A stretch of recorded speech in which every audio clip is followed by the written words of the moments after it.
I have the distinct pleasure and honor of introducing a statesman who is recognized in South Africa, revered there, and also globally respected.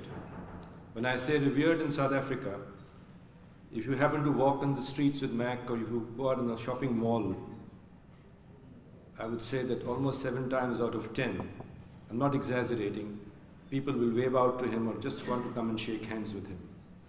This is 20 years after South Africa got independence. That shows the respect he enjoys. Mac was also the Minister of Transport. He's currently the spokesperson and one of the most important members in the cabinet as a trusted member.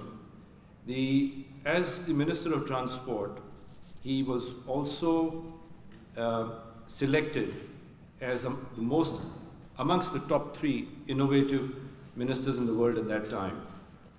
I think Mac, that had to do a lot with Nazir Ali handling your roads program. I'd now like to quote what Nelson Mandela had to say. It's from an 18-page document that I've just picked up 18 lines. The quote goes as follows. Mac put the struggle of South Africa's freedom above everything in life. Mac willingly put his life on the line, not on many occasions, but on each occasion as it demanded. He did so without a thought to what might happen, but always with meticulous preparation. In pursuit of that cause, he became a legend for the torture he was subjected to. Several parts of his body were nailed during his detention. Mr. Mandela says further that there were several times that Mac walked out, several times, out of torture with bloodstains all over.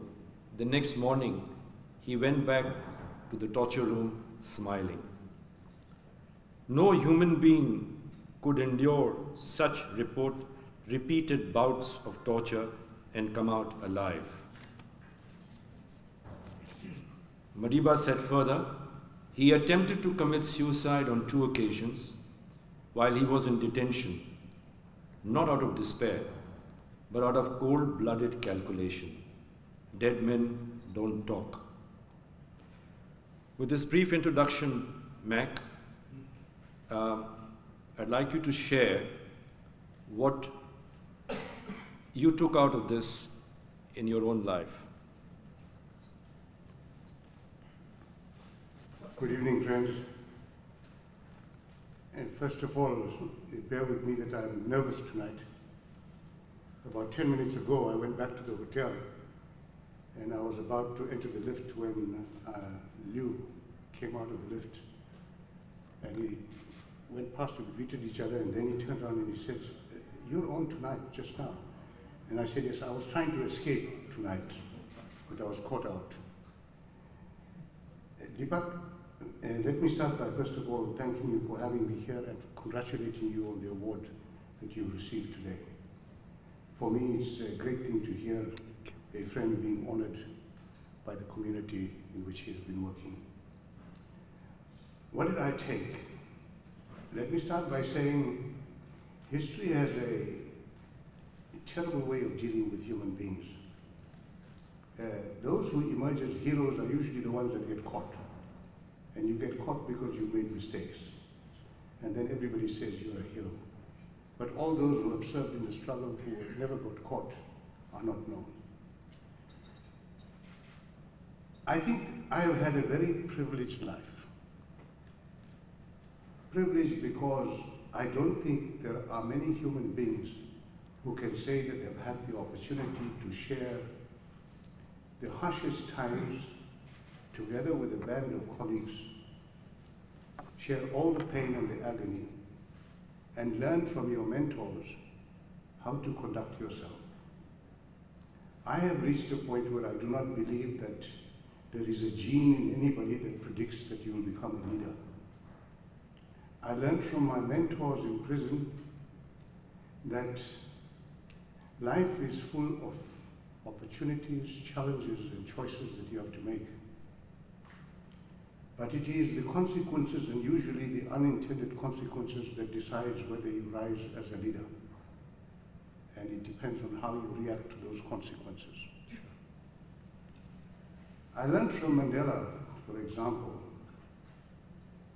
that I went to prison as a hot-headed young man, determined to fight our way to freedom at all costs.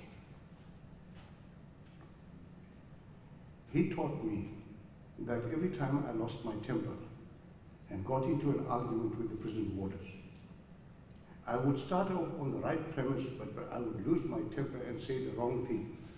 And for that, I would be charged and convicted for an offense in prison for speaking to a warder disrespectfully or using the wrong language.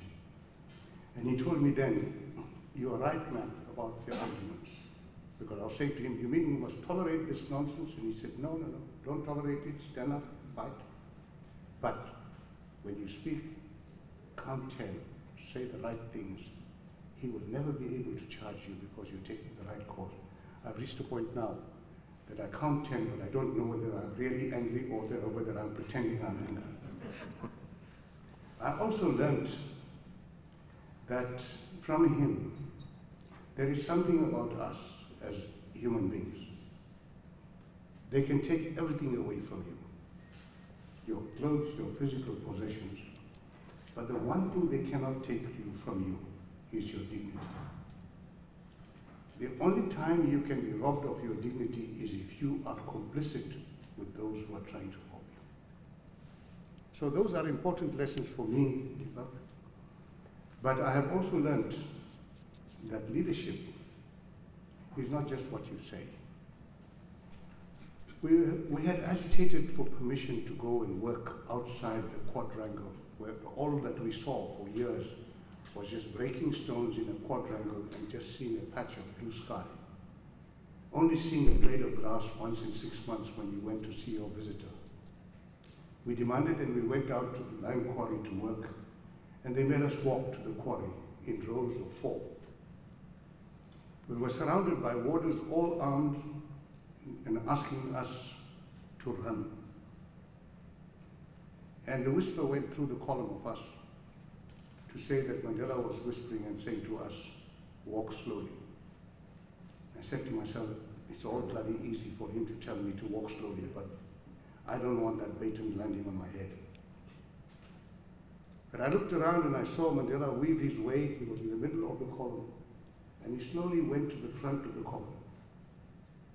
And by sheer action, he slowed down the pace. And the warders were screaming, threatening, doing everything. We had learned not to react, not to say a word. But what I saw was what makes a person a leader. That he placed himself in the front row, set the pace, and showed us the way to conduct ourselves. So I can talk more and more that way, Deepak, but for me, it's been a privilege to have served time with them, to have them as my mentors, and hopefully to have learned something from them. Mac, may I move on to something else now? And request you to talk about that you all went through a transition when you were waging war for freedom. And then when it came to that crunch, you were then negotiating, and during that transition for democracy. That is something, there's a fair amount that's been written. I'd like you to share your views on that, because it was, at one stage there was war, next stage there was negotiation, and then came settlement. And what are the impressions that you can voice with us for sharing globally? I think it is unavoidable in the development of human society that conflicts will arise and often they break out into war. But I think that all parties to a war, to a conflict, need to understand one thing, that at some point you will be forced to talk to each other across the lines of war. And the important thing is, therefore, never to close out that possibility. even if it is to accept or to offer your surrender to the other side at the end of the war. You still have to talk. And there I learned, and that's what made it possible when South Africa looked like there was no way out, that we would reduce the country to ashes rather than succumb to tyranny. That when that moment arrived, it was possible for our movement to adapt and accept the necessity for negotiations and to prepare for it. And in that preparation, again, a lesson from Mandela: listen to the other side. Not because you have to agree to them, but listen to them to understand what really are their concerns, what are their fears.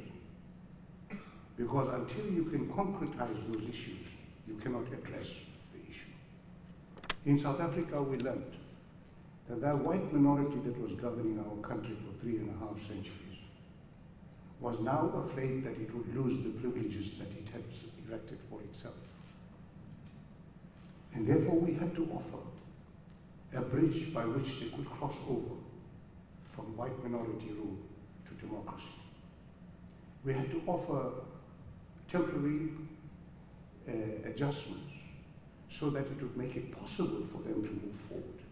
Amongst those, we guaranteed the white minority in the civil service, the army and the security forces, 5 years of security, of job security and rank security. Secondly, we offered them a coalition government for 5 years. And again, I remember that when we concluded the negotiations in 1993 November, we went late that night to wake up Mandela and to report to him that we thought we had a package on the table.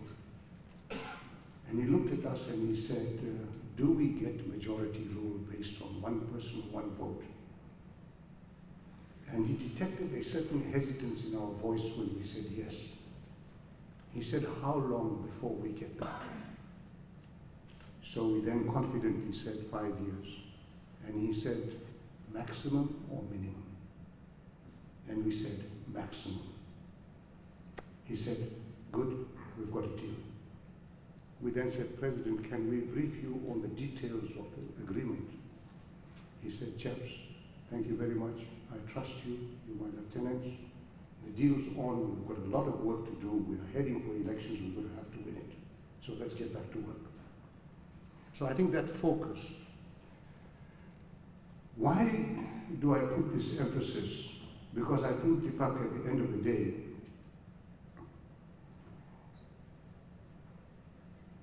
war, while necessary at times to bring peace, brings out the worst in human beings. I say to myself, and I've had many years to reflect on it, that while I pursued a struggle for a human cause and a humane cause, I know that in the process of conducting that struggle, I lost some of my humanity. Because war brings out the worst in you. I think peace is the greatest prize for humanity. And I think that we have to steer a path where the model that we set up in South Africa, where at a particular conjuncture we were able to negotiate, serves as a beacon to say that there is no conflict that cannot be resolved. The important thing is to cross that line. When we were talking and Mandela began to discuss with the regime, he ended up confiding in the colleagues that he was imprisoned with at that particular prison, just 5 of them. And the one said, don't talk to the regime. The other said, why didn't you start talking to them earlier? But the wisest said, Walter Sisulu said, no, I think it is inevitable we have to talk, but I would like the other side to make the approach. And Mandela turned to him and he said, Walter, does it really matter who makes the approach? Isn't it that we want a negotiated solution? Isn't the solution the important thing? In today's world, Mac, you also played a very important role in some of the peace processes globally. And you've been involved with quite a few of these countries in the Middle East. And would you like to share something on that? I don't know whether it is lessons of mine, but I think it is more my peers and my mentors. We were involved in getting the Northern Irish parties to talk. They arrived in South Africa as guests of democratic South Africa, refusing to travel on the same plane. So the Unionists came in one flight and the Republicans came in another flight. When we took them to the place where we were going to get them to talk, they refused to sit in the same dining room. And being Irish, they refused to drink in the same pub, so we had to put up a separate pub for each of the groups. And eventually we called Mandela, and he arrived, and we said to him, President, we have a problem here. These two parties don't want to sit in the same room, so you have to speak to each one separately. And he said, it's no problem, I'll speak to them. And he addressed them, each one separately, and he said to them, gentlemen, you have to realize one thing. You don't negotiate with friends, you negotiate with enemies. You will have to sit in the same room one day. Do it now rather than tomorrow. And touch wood, the Irish went back, the process began, and they're today in a joint government in Northern Ireland. I've been involved in Iraq. I have traveled through it as an unknown person. I've driven from Erbil to Kirkuk to Baghdad. And when they discovered that I was in Baghdad, they refused to allow me to drive back to Erbil to take a flight out. But I saw there also that intolerance can arise from any quarter. Do not assume that your side is always going to be right. We persuaded the parties at that time to sign an accord called the Helsinki Accord. And that was around about 2007-8. Where are they today? In a total chaotic situation where human life is of no value. But I learned an important message, Deepak, and that is, at all times, those who control power and those who are parties to the conflict always try to construct a table where every party in that society should have a seat at the table, even if they do not come to the table. Leave that seat open, keep on saying that there is a place for you at the table. And that's for me what says everything for democracy. I don't believe in it from the point of view of the mechanics and how many years before an election and all those details. I believe in it because democracy creates a playing field, it creates the rules of the game, and it allows parties with conflicts of interest, contradictions amongst themselves, to be able to engage with each other to resolve those conflicts, not in order to remove the conflicts forever, but in order to allow society to move forward. But Mac, for a stable world, and if you're going to have delays in decision making, like take for instance, India has a Maoist situation, and it's followed a particular process. So would you say that you should create a table and a space for them to come to the negotiating table? That is one. And how do you see democracy in a stable world? The United States took up a position in Afghanistan where, having characterized a set of forces, I think correctly, as terrorists, they made it impossible for talks. And later on they had to send an ambassador to try and open those links. What I'm saying is that let the parties who behave in the wrong way themselves leave the table, let them refuse to take the seat. Because at all times you have to uphold the morality of the cause that you're standing for. So that's all I'm saying. Should any party and every party be at the table, I think that there should be space for all. Because I think that often it is not just the ordinary people who are wrong. Their passions are inflamed by politicians and demagogues. And when passions are inflamed, we do all sorts of things that we would regret. Let's not allow that situation to arise. Let's always hold the high moral ground. So that's all I'm saying. I have no answers as to how we should solve our problems.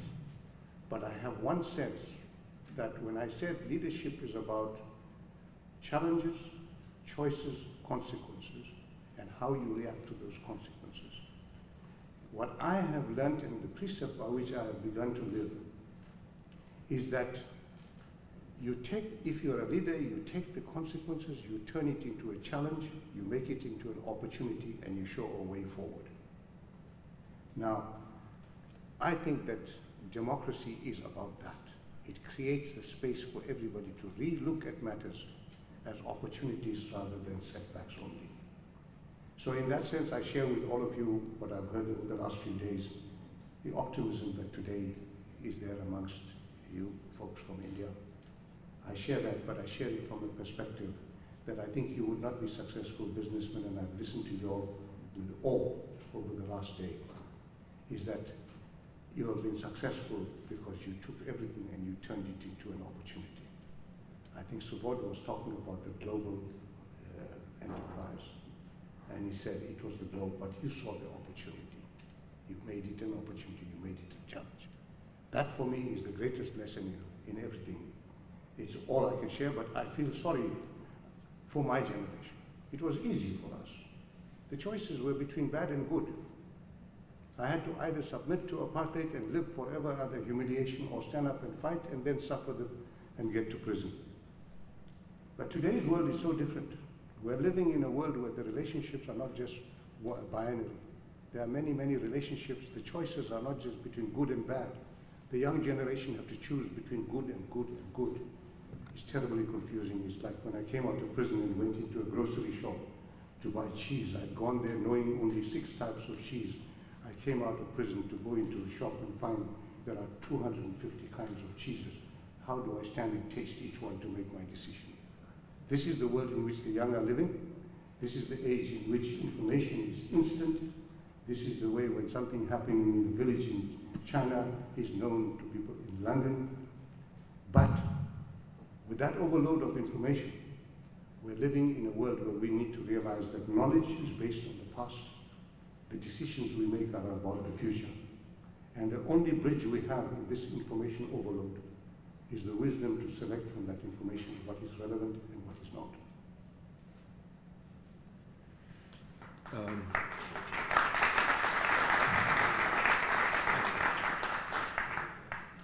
I'm going to throw it open for the audience to ask you a few questions. Why do you sound apologetic?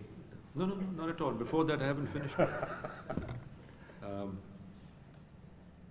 From all this, South Africa is going through a transition because of the high rate of unemployment. It's also suffering because of inflation. How do you see South Africa, and how do you see a democracy there after 20 years? Because you've been one of the founding fathers. You've laid the foundation with Madiba and others. And do you see that getting hurt? And do you see that surviving? Deepak, I think South Africa in the last 20 years of democracy has achieved more than any other post-colonial country in the first 20 years of independence. Not because we are special, but because we had lessons to learn from others how not to do things. So we've done a lot. But I think that what I heard today, was it Madam Suri who said, the biggest monster today is the unemployment of the youth. I think poverty, unemployment, and inequality. Yes, Rahul, you mentioned it. I think these remain the biggest challenges, and they are there in South Africa in a rampant way. There is no country that has found the answer to these problems. But I think that the world in which we are living is capable of uniting us across countries with that challenge. South Africa, in addition to those problems, many countries have it, but South Africa has it, corruption. We have to commit ourselves and build the same unity that we built in the struggle against apartheid, we have to build the same unity now in democratic South Africa to commit all people, in spite of their political differences, to fight poverty, to fight unemployment, and to fight inequality.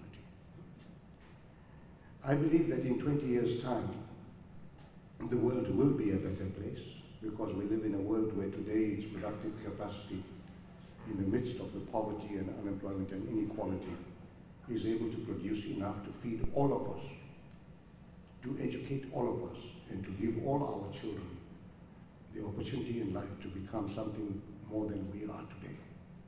So I think South Africa will be sitting at that frontier, but I think it will only achieve that by uniting with other countries who share that objective. And I think the starting point of that is where the poverty is greatest, where the inequality is greatest, and where the unemployment is highest. Those countries need to come together, learn from each other, and stand together. If we do that, we will all be swimming. If we don't, the world will sink. Taking that thought further, Mac, how would you like to be remembered? I don't think I should be allowed to write my own epitaph, Deepak. I think one of the biggest mistakes that human beings make, and particularly politicians, especially the heads of state, and now it's becoming a practice that they serve 2 terms like in South Africa's constitution. The first term, the president works very hard to his goal, but the second term starts thinking about his or her legacy. The moment you start that, you're going to make a big mistake. So how would I like to be remembered? Simple. I'd like to be remembered the way the people that you've referred to in South Africa today, who come over, shake hands, and we have a practice amongst African people who say, I want to shake hands with you, and now I'm not going to wash my hands until tomorrow because I want to feel your touch. I think that's how we want to be. We want to be remembered as people who have helped to make other people's life better. It is a natural thing to serve yourself, to serve your family. But it is a very special thing to make a difference in the lives of others who have no affinity to you. That's how I'd like to be remembered.